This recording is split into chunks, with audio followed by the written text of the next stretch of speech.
just for a split second, because I need you all to see this, because there are people out there who are spitting and yelling about how you ain't supposed to keep the feast days. Well, you want to not keep his commandments and to show that you don't love him, then you go right on ahead and not keep those feast days. You go right ahead. Keep listening to man and see what happens to you when they can't show you anywhere in scripture that you are not supposed to keep the feast days because you are in the land of your captivity. No, this is why you're to keep it, so that you can bring upon the Baruch, Christians, that means blessing, upon yourself by keeping his word. Notice what he told this woman at the well. She said this was the conversation that she had with him. The woman said to him, Master, I see that you are a prophet. Our fathers worshipped on this mountain, but you people, meaning the Jews, the Yahudim, say that in Yerushalayim, in Jerusalem, is the place where one needs to worship. That's where he placed his name, right? Not Sarim?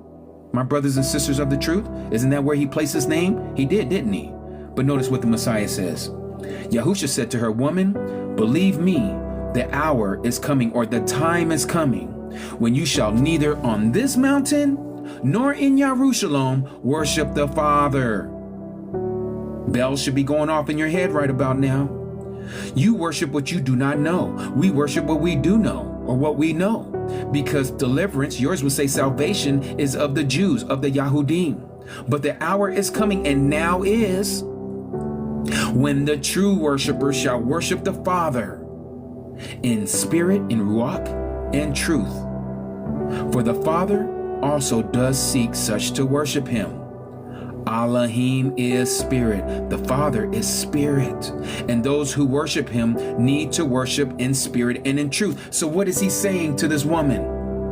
You are not going to worship anymore on this Temple Mount, because the time is coming, the hour is coming, and now is, where you're going to worship him in spirit and in truth. When did that day happen? Let me show you.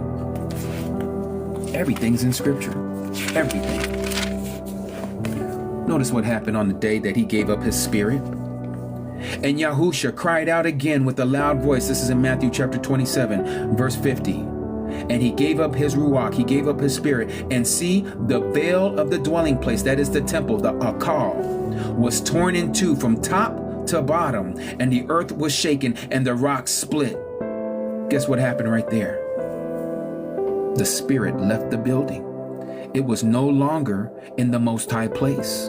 From that day on, no longer do we worship at the Temple Mount.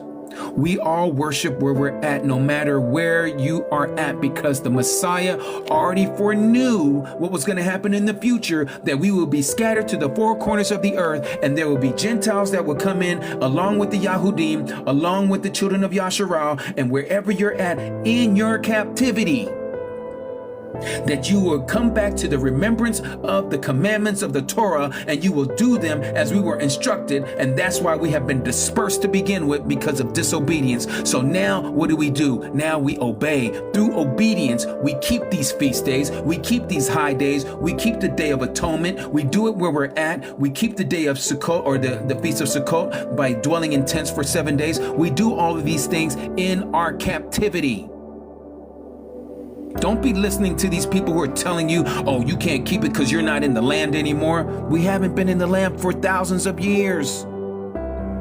And the Messiah, out of his own mouth, if I had a red letter edition, you would see that it was him who said this. No longer shall you worship him. Notice the word worship. On this mountain or in Jerusalem, because that's where the Temple Mount was. But everyone must worship him in spirit and in truth, meaning wherever you are to worship him.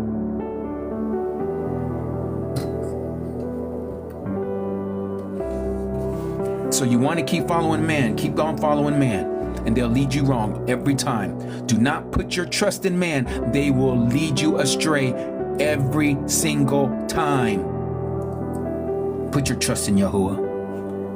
Put your trust in Yahuwah, the Creator, the self-existing one. That's who Yahuwah is. That's what his name means. I am the self-existent. He's the one, not Lord, which is Baal.